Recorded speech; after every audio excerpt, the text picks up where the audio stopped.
Hey, well, I've finally made it. This is Dumaguete, specifically the barangay Bagakai. Now, a barangay, think of that like a village or an incorporated part of the city, kind of, I don't know. Yeah, it's like the difference between North Liberty, Coralville, and Iowa City. Outwardly, you can't really tell that you've moved into a different area. There are little signs that indicate. Now, this is probably about 6 in the morning. So I chose to cut out the audio and speed up this particular video because it's just me walking. At this point in time, I don't have a bike. Um, and I'm going through the neighborhood area that I'm in, basically in search of food.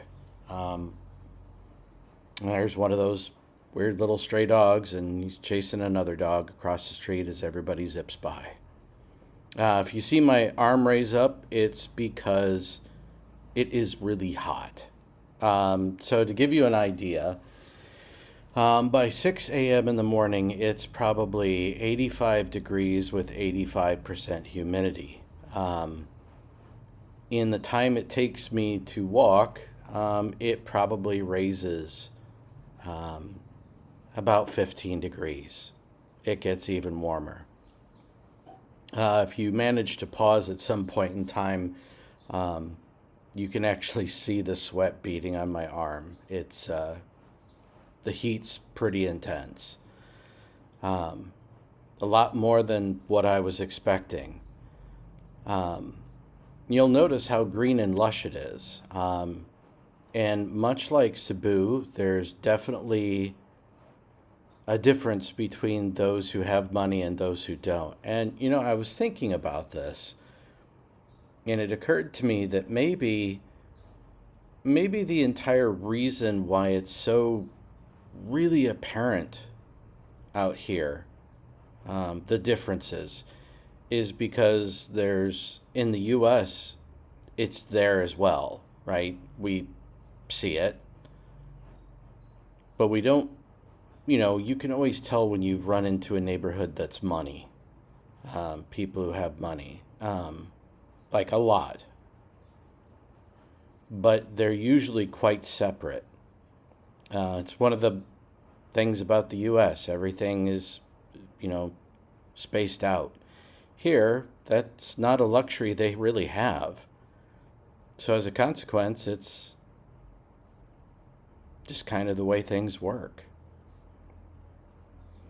So, you'll see that, yeah, sidewalks are just kind of an idea. Um, they sort of exist, but not really. And the roads are, well, the lines on the roads are merely just kind of a guide, sort of. It's not necessarily rules that anyone in particular follows.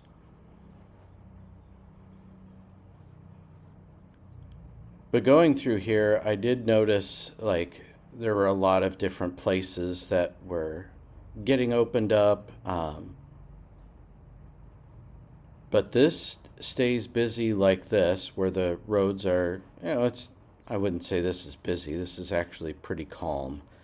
Um, it gets busier as the day goes on, and then 5 o'clock, man, all hell breaks loose, and everybody is on the road. It's unbelievable the amount of traffic. Now, normally, it might take 15, 20 minutes to get from one side of the city to the other. But around 5 o'clock, which when I first arrived at Dumaguete, um, that's when I arrived. So I arrived in the thick of traffic, and it was crazy. Yeah, here I had to scoot around, and there wasn't any alternative. But if you're mindful, like most things, it's not impossible to deal with. I think this place to my. I know at some point in time I passed another one of those big cockfighting pits. Like I know that they have. Uh, I don't know. They're buildings where that's specifically what they go to see, and they're pretty prominent. Um, I haven't been to one, mostly because, like I said, during the first day that I had arrived, it was actually toward evening, and it was pretty nice. And I thought, oh well, this'll be totally fine. I'll have no trouble with this. So I hiked out that morning, and I took water with me, but man, I was not prepared for this. Um, so as you get further into the city, there's more concrete. With more concrete, there's more heat. Um, so it gets even warmer. But I hadn't had anything really substantial to eat in over 24 hours. So by this time I was ravenously hungry and looking for a place that I knew would be relatively safe to eat. Um, so, of course, what I'm looking for is basically like a McDonald's, which I do find. Um, I don't think that I got to it in this video because I think the camera overheated at some point. Kind of the downside of the GoPro, they will overheat. But here I make a jump across the street because I knew, according to my map that I had, I knew that I would have to get over on this side. And we see more of the drains that are ever present. Um, I've never seen a great deal of water run in them, but to date we've had only one day where I've seen any rainfall. Um, I know by midday of this day it turned to 109, um, which was yeah, it's warm. So, and I thought that this would match the way Iowa was and is during the hottest times of the summer. Like there are times of the summer where even I don't like being out in the sun. Um, Here, the sun is ever present and beats down on you from the moment you get out until the moment it drops down. And and basically the sun comes out about 5:30 in the morning and it sets about 6. Yeah, I want to say 6 in the evening. So it starts getting dark pretty quickly out here. Maybe 6:30. Yep. And now I decided I had to go a different route. Trying to remember what I was doing here. Yep. There's that arm moving up again. But yeah, it's the sun hits. It kind of reminds me of when I was in the mountains, in the way that the sun would be out there. It was deceptive, but it would hit you straight on. You were closer to it, and I would assume it's no different here. Um, there's me taking a swig. But and these bikes will jump out of nowhere just like that. That's what it feels like, where they just kind of shoot off to the side and almost directly into the road. But this little foray that I did, this cost me. By the time I was done eating, I basically had went in. I traipsed around for, I don't know, took me about 40 minutes of walking, um, which was hard, because again, it's not getting any cooler. Like for a second, it's cool in the shade, but not cool as like you think. It's still overwhelmingly hot. Just you're not having the sun beat on you.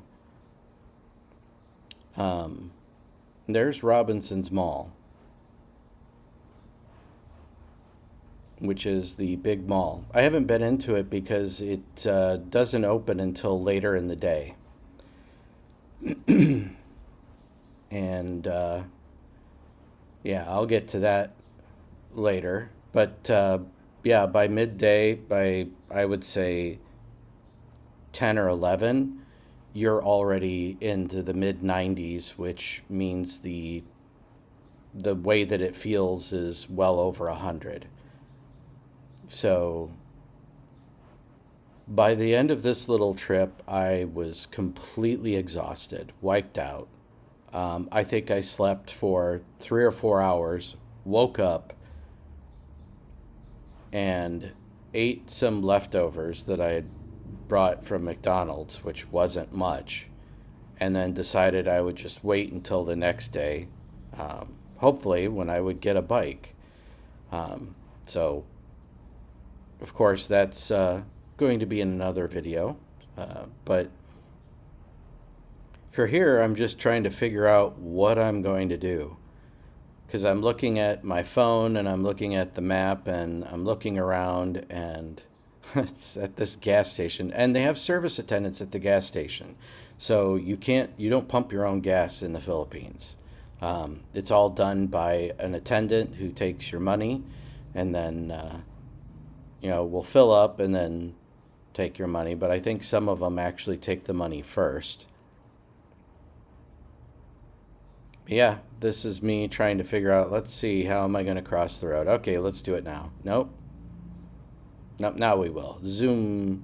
Yeah. And that's kind of how you have to plan it. And in some ways, you'll possibly see in other videos where there's no stoplights. There's no way to tell who's going to go where and in what direction. You just kind of push through until people let you. And then usually it's another big clump of people move forward, and then it kind of goes back and forth. So it seems chaotic, but it isn't so bad. Not as bad as, I mean, it's bad and it's crazy, but it definitely has a flow, and once you kind of learn it, I don't think anybody who'd come out here would have too much trouble driving in it. A car, yeah, because none of these streets were ever really built, I don't think, for cars. There's certainly, I remember watching videos from other people of out here, and I remember seeing a lot more bikes in those videos, and now there's definitely becoming more and more cars. So, not sure how that's happening, but maybe they're just getting loans, or I don't know. Maybe because after COVID, people can afford it. Yeah, I don't know how that works. Um, but I wouldn't want to drive a car out here. The roads, like I said, are pretty tight, and I would definitely be nervous of hitting anyone. It would be a lot easier to do so. A bike, you can scoot around, zip around, so much more easy to maneuver. But that's if you're comfortable, I guess, on a bike. But you'll still, like the majority, as you've seen, are mostly on bike.